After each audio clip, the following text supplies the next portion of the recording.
₹1500 का कमरा देते हो, 200 रुपए का वहां खाना देते हो इन लोगों को, क्या लोडियाबाजी करने के लिए देते हो? पुष्कर धामी जी से पूछना चाहती हूँ कि आपका जो उत्तराखंड सदन है वो लोडियाबाजी करने के लिए है क्या?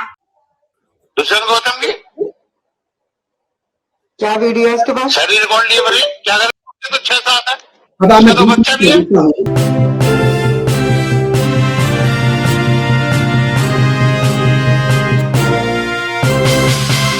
नमस्कार, स्वागत है आपका मेरे सत्यमेव जयते चैनल में। और मैं हूं भारत की राजधानी नई दिल्ली से डॉक्टर हरीश चंद्र लखिया, और मेरे साथ है देहरादून से वरिष्ठ पत्रकार दिनेश सेमवाल शास्त्री जी।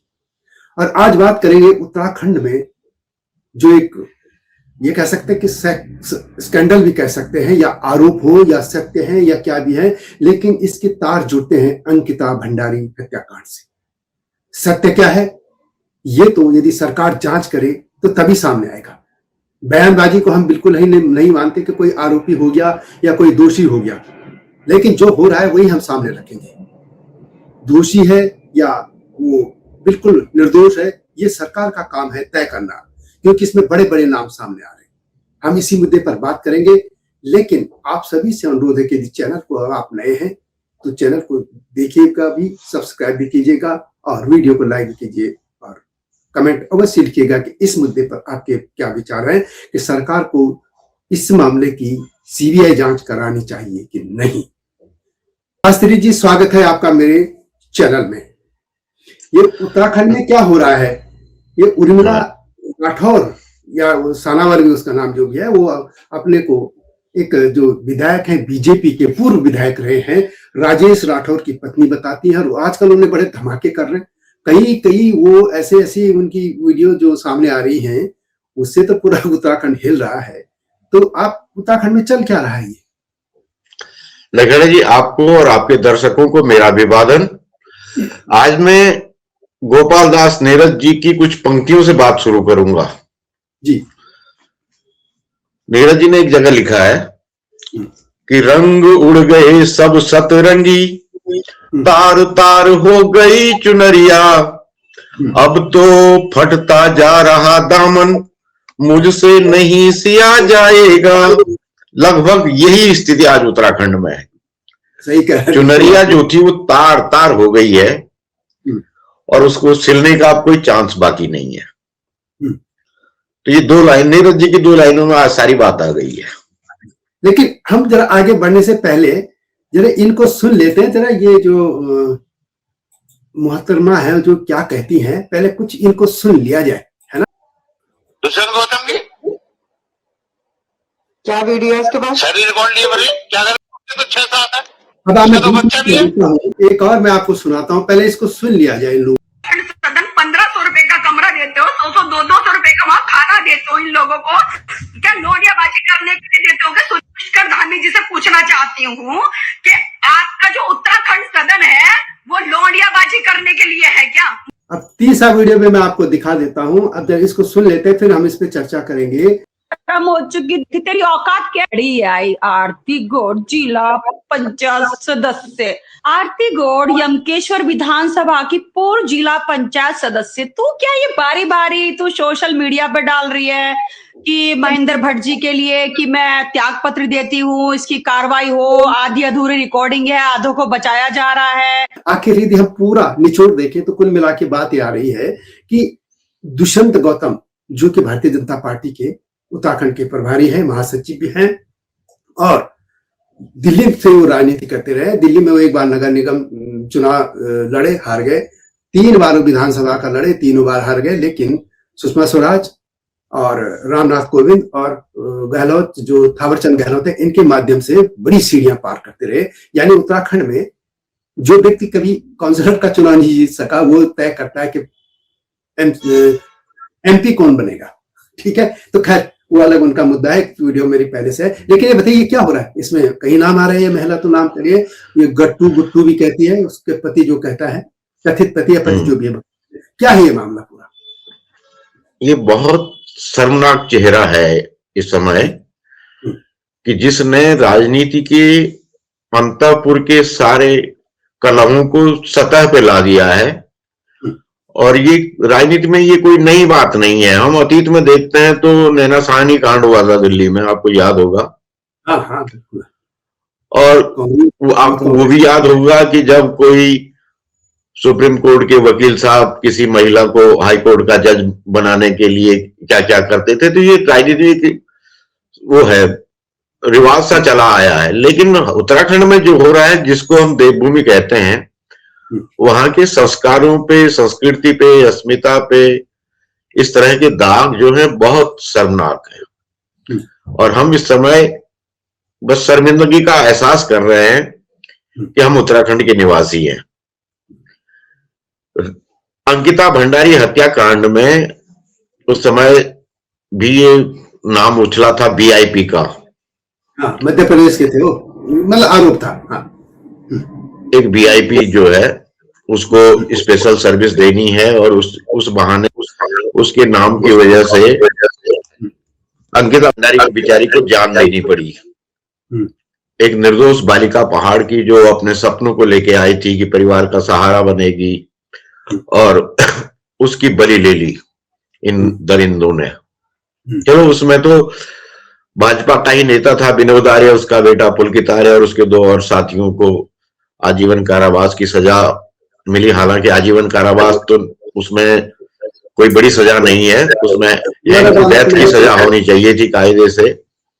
और जब फैसला आया था तो हमने भी उस पर अपनी प्रतिक्रिया व्यक्त की थी, लेकिन अब कोर्ट का फैसला है, उसमें क्या कह सकते हैं। लेकिन एक बहुत नंगा नाच था वो कि आप अपने बनंतरा रिजॉर्ट को बनाए रखने के लिए, अपने राजनीति में अपनी पैठ बनाए रखने के लिए इस तरह का दुष्कृत्य करते हैं, तो उसकी सजा बड़ी होनी चाहिए थी। वो रेयरेस्ट रेयर केस था।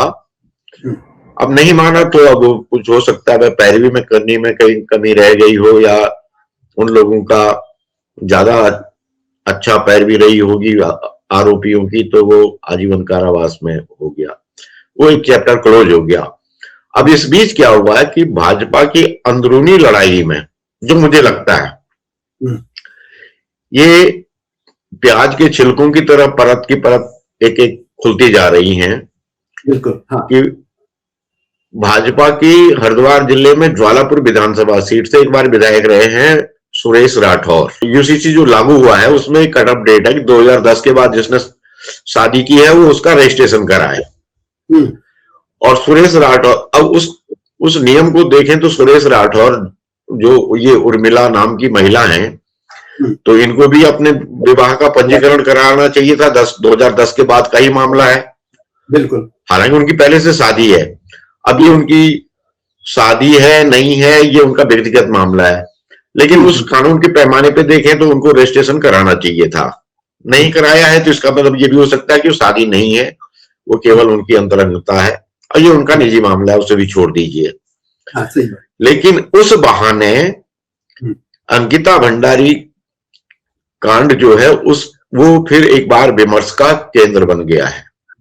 और इस मामले में कांग्रेस के प्रदेश अध्यक्ष हैं गणेश गोदियाल, उन्होंने देहरादून के बजाय दिल्ली में प्रेस करके इस मामले में बीजेपी को बैकफुट पे ला दिया है। बिल्कुल। आप इस बात से सहमत होंगे। अगर वो देहरादून में ही वो प्रेस कॉन्फ्रेंस करते तो शायद उसका इम्पैक्ट इतना नहीं होता, लेकिन वो दिल्ली में प्रेस कॉन्फ्रेंस करने का नतीजा ये हुआ कि वो आज राष्ट्रीय विमर्श का विषय बन गया है। बिल्कुल। और ये नहीं कि अंकिता भंडारी कांड का लोगों को पता नहीं है, पूरे देश को पता है, लेकिन इतनी शिद्दत के साथ ये पहली बार सामने आया है कि भाजपा के तमाम नेताओं को सांप सूंघ गया है। बिल्कुल। कोई बोले कुछ।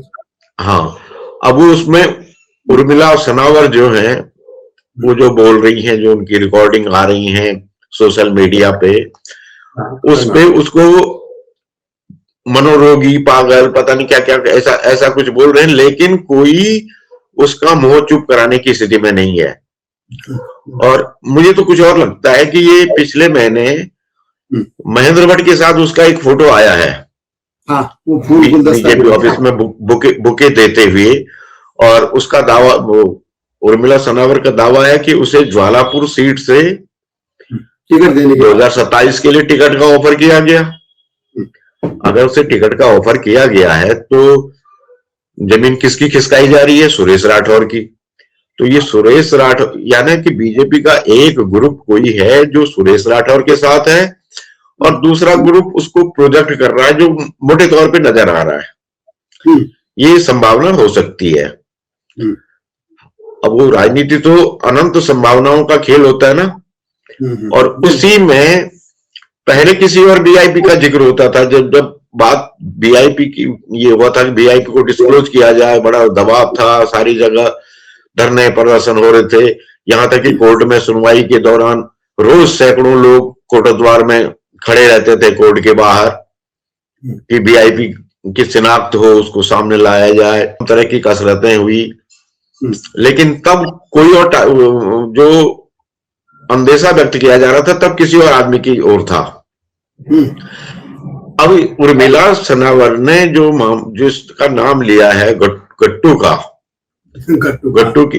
गट्टू के बाद चेन बन गई, एक गट्टू के बाद फट्टू और फट्टू के बाद भट्टू। उसने अब वो बीजेपी के प्रदेश अध्यक्ष उनको भी लपेटे में ले लिया है। यानी आंच जो है उसकी बढ़ती जा रही लपटें, और ये लपटें कितनों के दामन को झुलसाएंगी ये आने वाले समय में पता चलेगा। लेकिन स्थिति बहुत विकट हो गई है और बीजेपी का कोई नेता आज डिफेंड करने की स्थिति में नहीं है। बिल्कुल साहब सो गया इनको। अब किसका डिफेंड करेंगे आप? सुरेश राठौर उनका निष्कासित किया हुआ, लेकिन उसके बयान को जब वो प्रेस करता है कि जी ये मनोरोगी है, इसका मोबाइल ये एआई वीडियो जारी करती है, ऑडियो जारी करती है, तो इसकी जांच की जानी चाहिए, उसका फोन जब्त किया जाना चाहिए, उसको बीजेपी के लोग ही सर्कुलेट करते हैं। जो पार्टी से आपने निकाला हुआ है उसी की आप मदद भी कर रहे हैं। दूसरी ओर उर्मिला को आप ज्वालापुर से टिकट का ऑफर भी दे रहे हैं ना, और फिर वो चौराहे पे ला देती है सुरेश राठौर के साथ अपनी बातचीत का एक ऑडियो जारी करती है। तो काफी कुछ पेचीदा होता जा रहा है मामला, और ये आज तक हमने उत्तराखंड में इस तरह का स्कैंडल नहीं देखा था, जिस पे पर्दा डालने के लिए प्रेमचंद अग्रवाल ने विधानसभा में कहा था कि वीआईपी कोई नहीं है, वीआईपी रूम था। तो वो वीआईपी रूम तो अब रूम तो वो तो रेणु बिष्ट ने तोड़वा दिया था, जो बनंतरा रिजॉर्ट का था। लेकिन अब वो रूम से जो है वो व्यक्ति पे आ गया है, और उसकी लपट जो है पहुंची है सीधे भाजपा के महामंत्री, जिसको गणेश गोदियाल ने भी इंडिकेट किया। तो दुष्यंत कुमार गौतम है। अब सच मैं नहीं कह रहा कि सच है, अब ये नाम होना चाहिए भारतीय जनता पार्टी को। हाँ, हम इसमें नाम क्यों लें, लेकिन मतलब आ रहे हैं नाम। कभी कोई टारगेट पे है तो आप उस समय अब वो दूसरे व्यक्ति पे हो गया है। लेकिन इनकी आपस की लड़ाई जो है बीजेपी को बहुत भारी पड़ने वाली है। अब आप देखिए कि 27 के चुनाव के लिए जनवरी 27 में जनवरी 8-9 को आचार संहिता लागू हो जाएगी। तो यानी कुल मिला के 1 साल बाकी है, और इस 1 साल के लिए जो मृत प्राय कांग्रेस थी उसको एक मुद्दा मिल गया है। कांग्रेस इस मुद्दे को खूब बना रही है। कल इन्होंने पूरे प्रदेश में पुतला दहन भी किया। गणेश गोदियाल दिल्ली में कॉन्फ्रेंस कर चुके हैं। ये अलग बात है कि जब 22 में ये कांड हुआ था तो तब कांग्रेस इसको ठीक से उठा नहीं पाई थी, लेकिन इस बार जिस तेवर के साथ कांग्रेस फ्रंट फुट पे आई है, उससे लग रहा है कि बीजेपी के लिए ये एक जो बीजेपी ये लूज बॉल जो है उसको बाउंड्री के पार कराएगी। लेकिन सवाल मेरा चुनाव लड़ने का जीतने का नहीं, चुनाव तो ये जीते हारे इनका मामला। मेरा तो ये कि उत्तराखंड की संस्कृति कैसे होगी। आप मुख्यमंत्री बनते हैं एनडी तिवारी, और बाद में उनके क्या किस्से होंगे, नौ छमी नारायण गीत बना देते हैं नरेंद्र सिंह नेगी जी।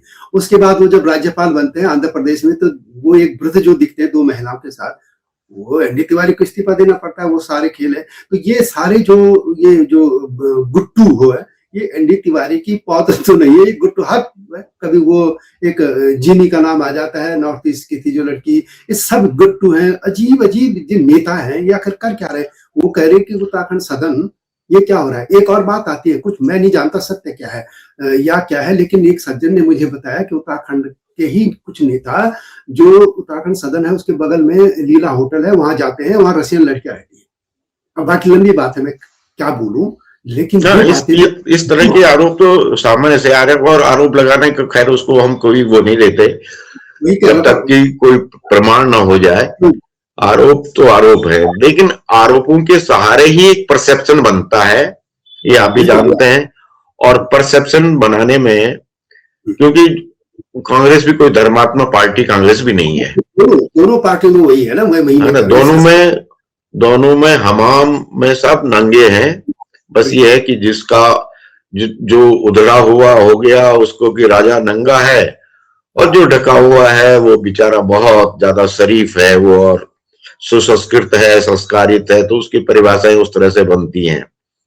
वरना राजनीतिकों पे भरोसा करना तो आज बहुत बड़ा कठिन काम है, उसको भरोसा कर नहीं सकते हैं आप। तुलसीदास ने मानस में लिखा हुआ है कि सुमति कुमति सबके उर रही, तो वो सबके अंदर है, लेकिन अच्छा आचरण किसका है वो लोगों को उसमें से चुनाव करना होता है। और पहली बार हुआ उत्तराखंड में कि आपने लगातार 2 बार बीजेपी को मौका दिया, उसको ये बरकरार रखने के लिए बहुत बड़ा संघर्ष करना पड़ेगा इस अंकिता के बहाने। क्योंकि आज जो भी मतलब राजनीति में जो भी हो रहा है वो एक केवल आलम्बन लेते हैं घटनाओं का। तो ये पिछले 2017 से सत्ता में हैं, तो इनके कारनामे ज्यादा सामने आए हैं। आपको पता होगा कि सल्ट में एक बोरा है बीजेपी के, वो इसी तरह के यौन शोषण के मामले में आरोप में आए। उधर नैनीताल दुग्ध संघ का कोई अध्यक्ष था, वो आया लपेटे में। चंपावत में कोई कमल रावत आए, रुद्रपुर में एक पार्षद आया, और तो और हरिद्वार में बीजेपी से ही जुड़ी हुई एक अनामिका शर्मा अपनी बेटी के यौन शोषण के आरोप में आई। तो जब आप जब सत्ता में होते हैं तो आपकी जिम्मेदारियां ज्यादा होती हैं कि आपका चाल चरित्र चेहरा जो है बेहतर हो, और दुर्भाग्य से ये सब करने में भाजपा नाकाम रही है। बिल्कुल। तो घटनाएं तो हर कालखंड में होती रही हैं, लेकिन इस कालखंड में कुछ ज्यादा घटनाओं का होना और उसके ऊपर अंकिता भंडारी का कांड में एक परसेप्शन तो पूरे प्रदेश के लोगों में बन गया कि उसमें पूर्ण न्याय नहीं मिला। बिल्कुल पूर्ण न्याय वो धारणा इसलिए बनी है कि जिस वीआईपी की का जिक्र हो रहा था उस वीआईपी का चेहरा सामने नहीं आया, जबकि उसके लिए एक एसआईटी बनी थी, तो एसआईटी ने उस मुद्दे को छुआ तक नहीं। उसमें बहुत तेज तर्रार आईपीएस अफसर पी रेणुका को जिम्मेदारी दी गई थी, तो उस वीआईपी का तो खुलासा हुआ नहीं। तो ये जिज्ञासा तो पूरे प्रदेश के लोगों में है। ये अलग बात है कि जब चुनाव आते हैं तब दूसरे मुद्दे सामने आ जाते हैं, और जो लोगों का जो सेंटिमेंट्स होते हैं वो हाशिए पे चले जाते हैं, वो एक दूसरा प्रबंधन है। लेकिन स्थिति इस समय बहुत दुखद है और निराशाजनक है। पूरे उत्तराखंड के देखिए लगातार इस तरह की घटनाएं हो रही हैं, और ये नहीं कि एक ही पार्टी, सब पार्टी में वही बैठे, हर डाल पे उल्लू बैठा है वाली बात हो रही है। तो आखिर ये जा कहाँ रहा है उत्तराखंड? भाई नई पीढ़ी में यही सीखेगी कि कुछ होता नहीं, जब पहले के लोग ऐसे करते रहे तो हम भी क्यों ना करें। ये बात हो रही है ना सामने। अब वीआईपी पहले कहा गया कि मध्य प्रदेश का है, बाद में किसी के संजय का नाम आया, पता नहीं कौन था, फिर अब ये गौतम का नाम आ रहा है।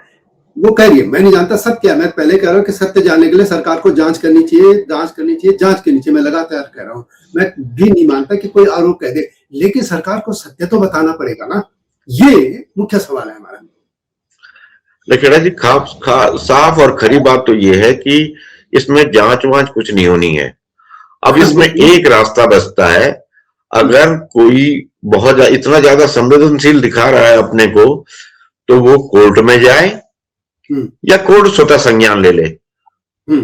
बस दो ही स्थितियां हैं कि इसकी जांच जो है, जैसे गणेश गोटियाल ने कहा कि जी सुप्रीम कोर्ट के सिटिंग या सेवानिवृत्त जज की निगरानी में सीबीआई जांच करे। सीबीआई पे कांग्रेस को भरोसा है नहीं, हाँ, कांग्रेस को नहीं है ना। कांग्रेस ने जब कांग्रेस ने सीबीआई जांच कराई होंगी तब उसने किस तरह से कराई होंगी ये सब जानते हैं, है ना। आज आप विपक्ष में हैं तो आप कितना भी कोस लें उसको, लेकिन सीबीआई तो एक संस्था है तो उसमें भरोसा तो करना पड़ेगा ना। या तो आप बोल दो सीबीआई को दे दो, लेकिन उसके ऊपर भी एक सुप्रीम कोर्ट का जज चाहिए आपको। तो ये राजनीतिक पूर्वाग्रह है और ये स्वाभाविक है, राजनीति में ये सब चलता है।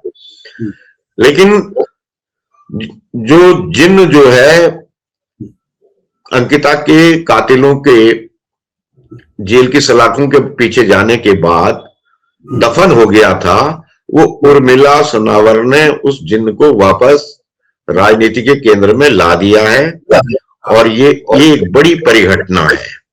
और इस परिघटना का जब हम 2027 देखते हैं सामने, जिसके बीच में सिर्फ 1 साल का यानी 370-72 दिन का अंतर रह गया है, इतने दिनों के बीच, क्योंकि राजनीति केवल परसेप्शन का खेल है, आप कितनी अच्छी धारणा अपने प्रति बना दें या विपक्षी के प्रति कितनी बुरी धारणा बनाए, इसी पे सारा खेल चलता है।